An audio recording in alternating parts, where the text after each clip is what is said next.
신사숙녀 여러분, 좋은 하루 되세요. 총 사업이 약 10조 원 5천억 원 규모의 폴란드 차기 전차 수주전에서 유리한 고지를 차지했던 현대로템 K2PL이 미국의 M1 에이브람스란 복병을 만났다는 현지 언론이 보도됐습니다. 현지 시각으로 지난 2일 폴란드 매체인 디펜스24는 차기 전차 사업인 윌크 프로그램에 미국 정부가 M1 에이브럼스를 제안했을 가능성이 크다고 전했습니다. 윌크 프로그램은 폴란드 육군 근대화 MBT의 일환으로 러시아 전차 T-72와 폴란드 국산 전차 PT-91의 성능을 업그레이드하기 위해 신형 전차 조달을 추진하는 대규모 병력 프로젝트입니다. 디펜스24는 폴란드 육군 관계자 말을 인용해 차기 전차 조달에 필요한 분석 개념화 단계는 아직 완료되지 않았지만 이와 관련한 협의에는 폴란드 현지 업체 외 한국의 현대로템, 독일의 라인메탈, 미 육군이 참여하고 있다고 전했습니다. 폴란드 육군은 기존 프로그램뿐만 아니라 앞으로 개발될 것을 고려해 검토하고 있다고 의사를 밝힌 만큼 이번 전차 수주는 향후 폴란드의 대규모 방위 프로젝트를 선점할 수 있는 중요한 과정입니다.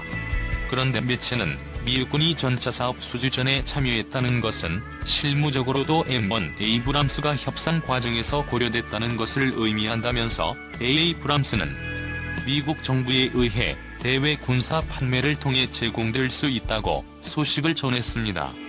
FMS는 미국 정부가 품질을 보증한 방산업체의 무기나 군사 장비를 외국에 수출할 때 적용하는 정부 간직거래 계약 제도로 군수업체를 대신해 물자를 넘겨주면 해당 국가가 나중에 비용을 지급하는 방식입니다.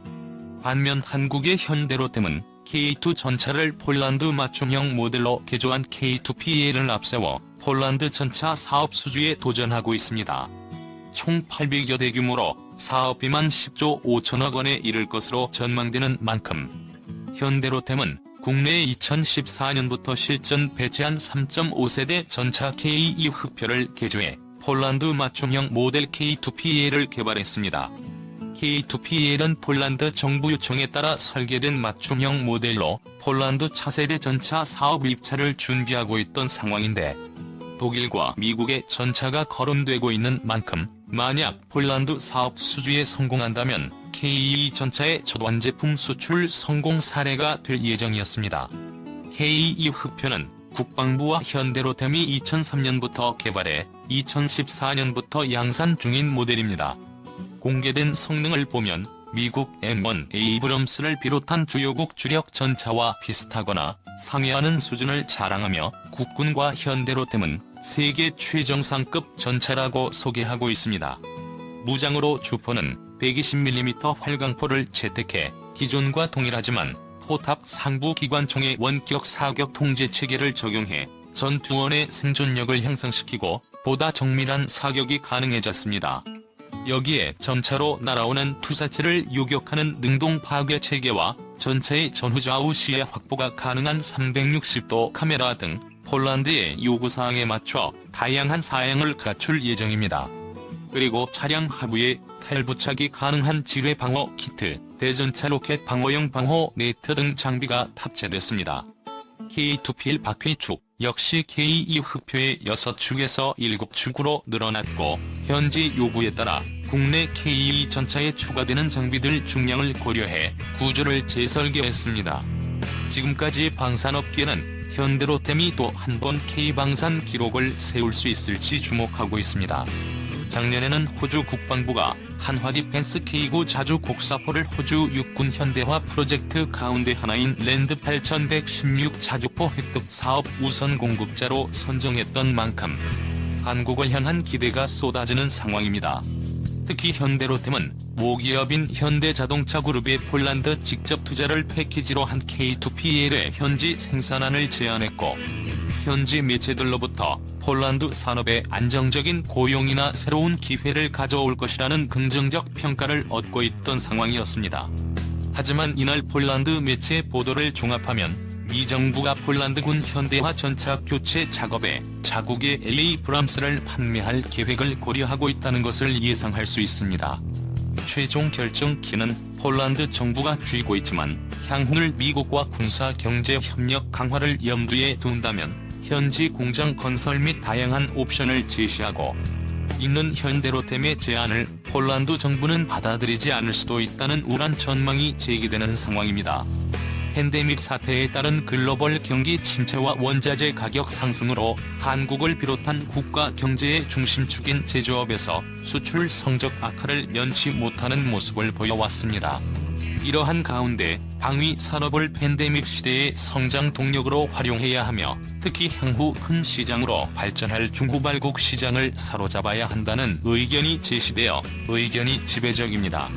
산업연구원 KIT는 2020 KIT 방산 수출 10대 유망 국가 보고서를 발간해왔고 지난해부터 오는 2024년까지 5년 동안 잠재력이 클 것으로 예상되는 방산 수출 시장으로 인도와 필리핀 등 아시아 중후발 국가들과 함께 콜롬비아, 폴란드, 호주 등을 꼽았습니다. 앞서 정부는 지난해 말 방산 수출 수조 100억 달러, 약 11조 4천억 원을 임기 안에, 즉 내년까지 달성하겠다는 목표를 수립했습니다. 그러나 국내 방산 수출 규모는 지난 2016년부터 2020년까지 최근 5년간 30억 달러 수준에서 정체를 지속하고 있는 데다 팬데믹이라는 유례없는 위기까지 겹치면서 세계 각국이 국방 예산을 감축하는 추세입니다. 글로벌 방산 수주 경쟁이 앞으로 더욱 격화될 것으로 예상되는 상황이기에 대응하기 위해서는 방산 수출 유망 국가 중심의 맞춤형 전략을 구사하고 동시에 범정부 차원의 전략적 지원이 뒷받침돼야 할 것입니다. 최근 5년간 방산 수출 정체 정부는 방위 산업을 체계적으로 육성 지원하기 위해 지난해에 방위 산업 발전 및 지원에 관한 법률을 새로 제정했습니다. 이 같은 노력에도 불구하고 국내 방산 분야 생산 대비 수출 비중은 여전히 15% 수준에 불과하며 지난 2013년에서 2015년까지만 해도 35억 달러 이상을 기록하며 급성장했던 국내 방산 수출 수주 규모는 최근 5년 동안 30억 달러 선에서 머무르는 모습입니다. 최근에는 CO19 사태로 해외 수주 활동에 제약을 받으면서 방산 수출 확대는 더 어려운 것으로 나타났습니다. 그럼에도 방산 수출에 드라이브를 걸어야 하는 이유는 방산의 경우 특성상 민간 경기 변동에 비탄력적이기 때문에 외국 정부의 재정 지출에 의존할 수밖에 없습니다. 즉, 방산은 최근의 민간 수출 부진에 대응해 대체제로 활용할 수 있는 카드인 셈입니다. 또한 방산은 다양한 첨단 기술이 집약되는 조립산업이라 상당한 일자리 창출 효과도 기대되는 분야입니다.